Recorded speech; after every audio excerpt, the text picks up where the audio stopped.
you see out of Kentucky? A lot of similarities to us, to Xavier, fast, elite at pushing after makes. I've got arguably the best shooter in the country in Brad. Got a great downhill player in Owe. Got great size. And can hurt you in a lot of different ways.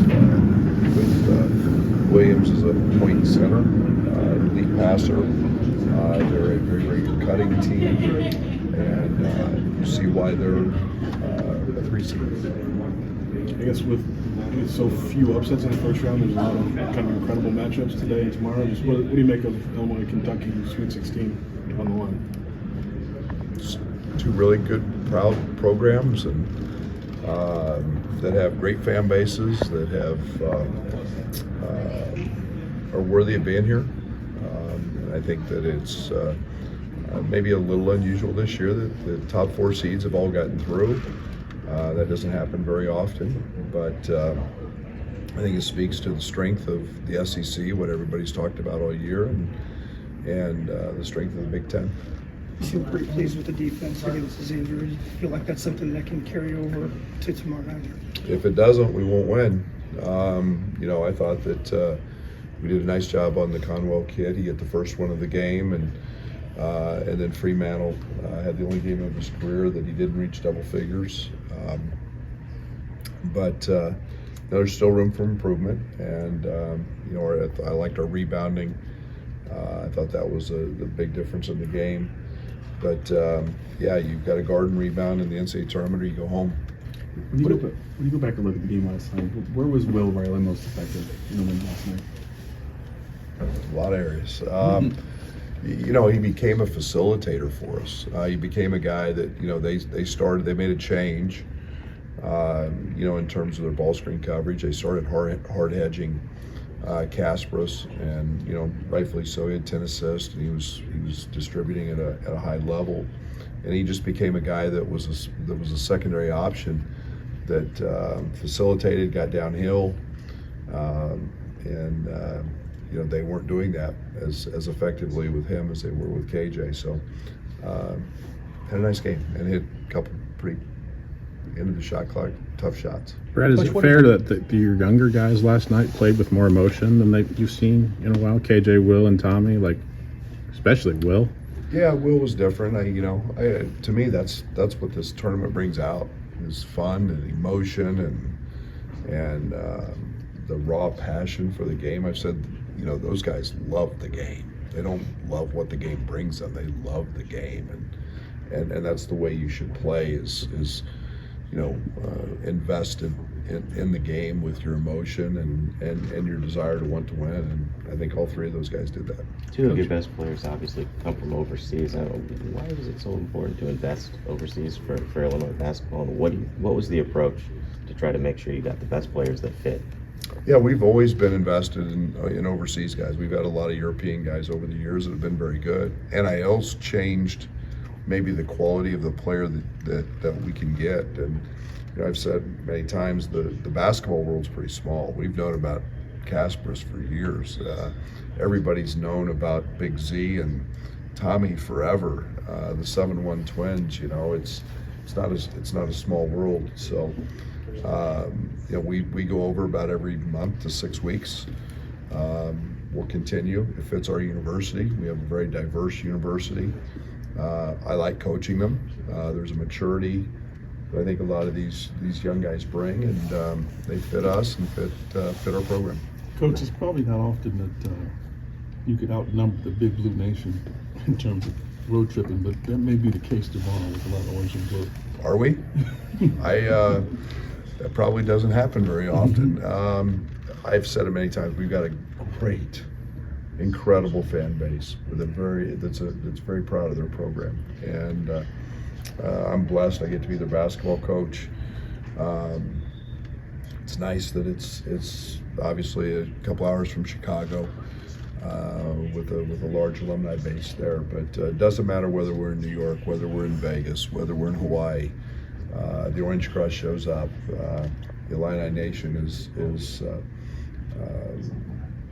a very, very proud basketball, happy fan base, and I'm excited to be a part of it. Question many for of the the question for programs- the old school fans. Do you think a lot of Illinois fans remember the 1984 game in Lexington? I was a freshman in college. No, I was a fresh sophomore in college. Gosh darn. Yeah, it was a rule-changing game, right? They, moved off home sites. Great thing that they did that. Kentucky probably would have 10 more championships if they kept him on campus. But no, I think it's the growth of basketball.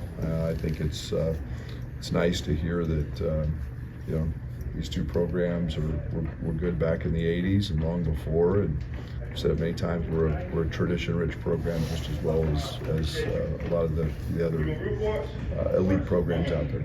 Coach, a lot of the programs still playing this time of year. It's the same coaches, the same programs year in and year out. What are the values that you preach to your team that allow your team to be in this position year in and year out? It's really simple. Everyday guys showing up, doing your job every single day, and enjoying the moment and enjoying, we have a saying, play hard, have fun, and enjoy the thrill of an all-out effort. And when you do that, the guy to your right, the guy to your left gets to smile just as much as you do doing it. And we don't vary from that. Character is important. We want character guys in our locker room. I think that's how we've been able to do that this year with 10 new guys and a lot of young guys. So it's the staples of what we do haven't changed. Yes, we have good players, and that's important, but the character piece is equally as important. And what would it mean to make another run in the tournament with such a new roster after you did last year? I want to make a run with whatever team I have. That's the goal, is to win a national championship every year. And however we put it together, we believe going into the season that we have an opportunity to make a run. It's really hard. We don't take anything for granted. Being here, hearing your name on Selection Sunday, playing in one of the... Ask him about his Dodge City defense. Dodge City defense. Hey, it was freaking spectacular compared to that bullshit in Fort Scott. God. We were an offensive team. Hey, you played in a rodeo arena. The dust was so bad we couldn't even play. Good gracious, golly.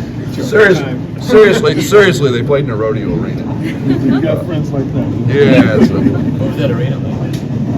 Half of it was a rodeo arena, indoor rodeo arena, and the wind would blow and the dust would blow, and every 10 seconds they had to mop the floor. I mean, I shouldn't say anything. I was in Dodge City, we were the cowboy capital of the world. So. But good dude, good coach. What's it like that you guys are both here in the NBA arena playing in the tournament? Yeah, we're That's just where you a start. bunch of JUCO guys that coach ball, and we get to live out our dreams, and that's what this thing's about, just as much for coaches as it is for players. And that's what makes this fun and enjoyable, and you meet a lot of really good people along the way, and Chris is one of them. When it comes to bringing in so many players from different backgrounds and building a team around that, you mentioned last night the personality test. I'm wondering, what do you gain from that process, and how do you tailor that toward building that chemistry? Oh, I take a lot from it. I mean, there's a lot more that I don't take than what I do take based on that. I mean, you find selflessness, selfishness. You find guys that what's important to them, and we dive deep into it. So it's pretty forthcoming for us. When you guys worked out earlier, how did you gauge how quickly your team turned the page and focus on Kentucky? It probably helps that you are playing Kentucky to get their attention. Yeah, we talked a lot about that last night in the locker room after the game. We talked about it at the hotel. It's something I didn't do a very good job of in the Big Ten tournament, turning the page. We enjoyed the Iowa win way too long, and it's next game or you go home, and you've got to get mentally engaged. We had an inspired practice today, and it didn't go too long, but we got after it again, and mentally we've got to get a few more hours here tonight to keep them ingrained in what is the next task, which is Kentucky. Brad, You talked a lot about Kylan's leadership. When you brought him to Illinois, what told you that he could be that guy? We had an advantage. We recruited him for a long time before he went to Arizona. And we knew what he was. I thought he had a chance to be an outstanding defender. I loved the fact that it didn't matter if he was playing in a high school game, playing an AAU game, he always guarded the other team's best player. And to me, that's a characteristic that you know, as a young man, as a five-star player, that he's pretty selfless. He takes pride in winning.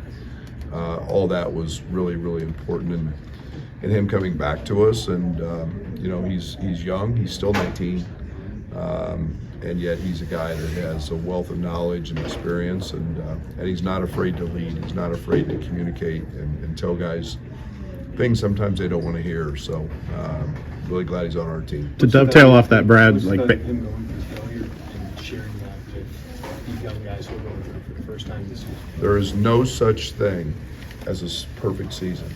Every player goes through ups and downs, has bad moments, has good moments. Every team has good moments and bad moments. And to have somebody who's lived in those moments and been through them and understands, and on the other side of that, you've got to have willing listeners. And this group of guys has been